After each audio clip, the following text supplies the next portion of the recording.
This week, we're going to be looking at some more numbers coming out of this poll I just discussed with you. He just joined us. These poll numbers are not about who's up or down. It's not about politics or a horse race. It's about how Americans, especially those under 35 or 39, feel. I think most Americans would be shocked, especially in this audience. I was. Almost half of Americans, 48%, approve of Donald Trump. And yet at the very same time, that same majority also says they want a socialist to win in 2028. It's not a contradiction. They did not vote for a conservative. They voted for a sledgehammer. It is a cry of confusion if you don't listen to what is actually being said. It is proof that labels no longer fit. People don't trust anyone in charge anymore. And we are headed for real trouble if we don't understand this. This is one of the reasons I'm starting The Torch in January. And we are working so hard, day and night, it seems, trying to get things ready and figure this kind of thing out so we can arm you. Because, look, if you're under 35, I hear you. I really do. You've played by the rules. You've studied. You worked hard. You had more pressure in school. If you're like most kids, going to school, the pressure to succeed, get A's. Now you're saddled with debt. You, again, played by the rules. And you look at the system that promised you security and opportunity, and you feel like, well, that was all nothing but a lie. You're not crazy. You're not alone. The housing costs are crushing. Wages are stagnant. And yes, the economy does tilt to the very powerful. It is something that constitutionalists have been fighting against in our own party even. And if you're over 45, you've lived long enough to know when governments promise to fix everything by confiscating and redistributing or tearing down institutions, it ends in misery. Look at South America. Look at Venezuela. You know, you've seen inflation. You've seen socialism abroad. You've seen communism. You've seen how quickly equity becomes tyranny. And you know that freedom is fragile. And so you're sitting on one side going, I know history. And the other side is like, yeah, but look at the present. And here's the truth. Both sides are right. They're both right. But both sides have a responsibility. And I'm not sure that those my age understand the responsibility and those under 39 understand the responsibility. For those of us over 45, you can't just lecture. You can't just lecture. They're not listening. They're not hearing it. And they're tired of it. We owe the next generation more than nostalgia and lectures.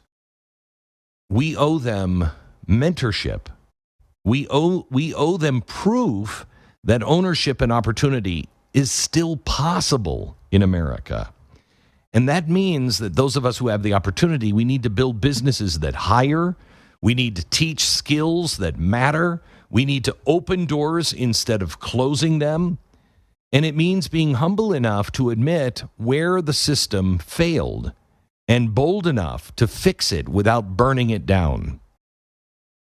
This is the key. This is the key. This is what was it called? The Great Revolution of the 1600s in England was all about. That's what that revolution taught America 100 years later was you can have a revolution without burning the entire institution down to the ground. I don't know if we believe in that anymore. I don't think anybody's trying. They want to burn the system down to the ground. We owe it to our children to tell them the truth about college. It will put you in debt. It will indoctrinate you.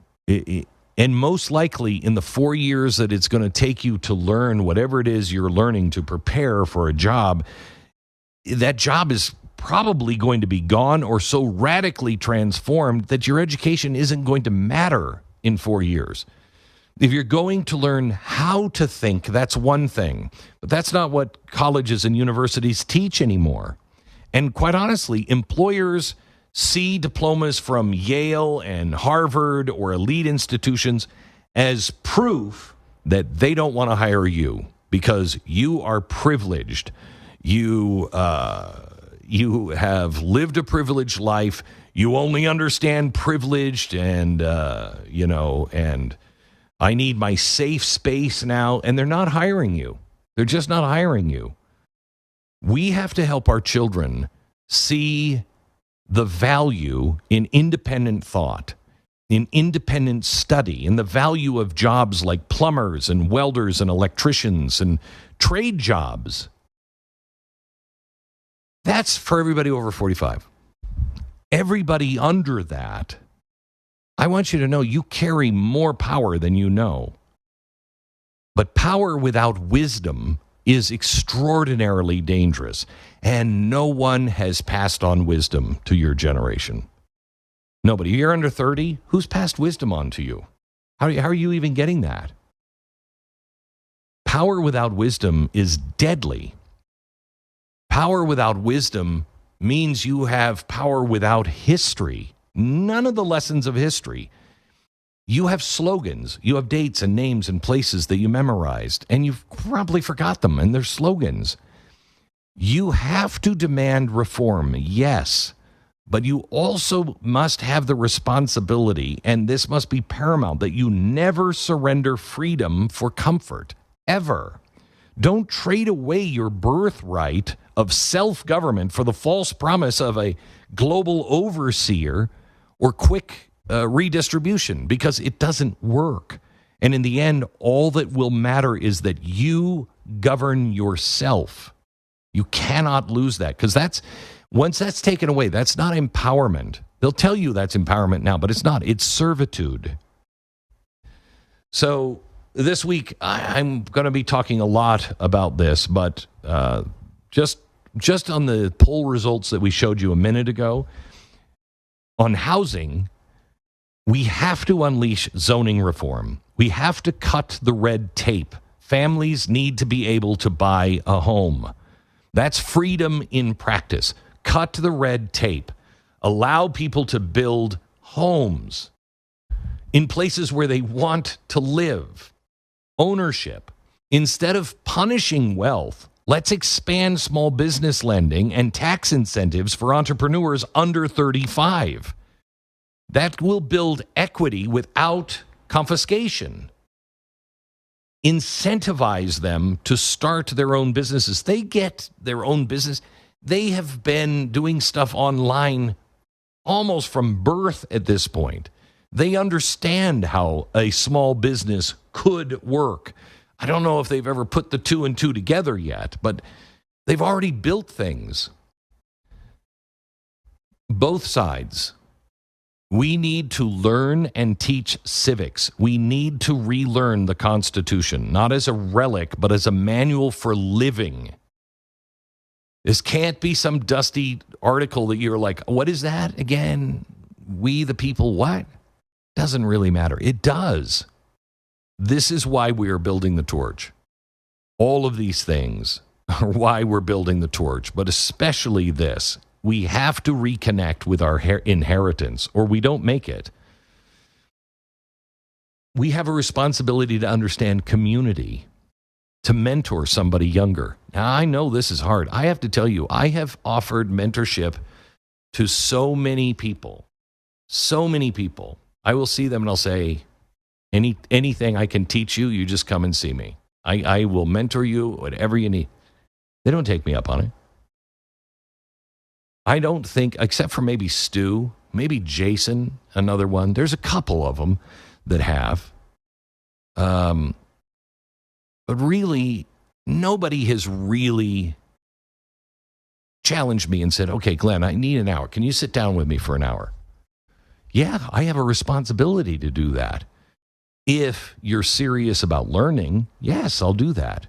But we have to mentor, but the youth also has to understand, don't waste my time. If you're not willing to put in the work, you're not just going to get this through osmosis. It's going to take years and years of work. But mentor, go find a mentor, adopt a classroom, start a local project. Don't wait for Washington to fix what we have to fix on our own streets. America is not broken.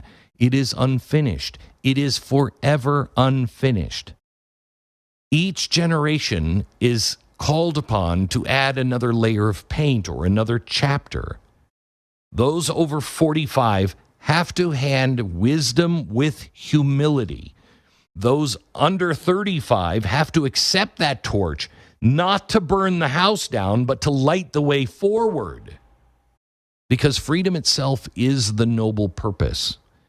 It's not given by governments. It's not guaranteed by markets. It's not preserved by the courts. It survives only if we, the young and the old, together choose to live it, to teach it, and protect it. If I could be emperor for a day, and it would actually require me for being God for a day, and you really don't want me as a God for a day, it would be really not a good thing. But the one thing I would want is for everybody to put down the bitterness. Put down your bitterness. We all have a reason we can be bitter. Pick up the responsibility. Pick up the lessons that whatever happened to you in your life are trying to teach you. Bridge the divide. It's not going to be saved by anybody except by people like you. If it's saved at all, it will be saved by Americans who are serving something bigger than themselves. That should be our calling. That's my hope. And I think it's still within our reach. But it's going to require all of us to think differently. Choose your thoughts. Hear me. Choose your thoughts and change your life.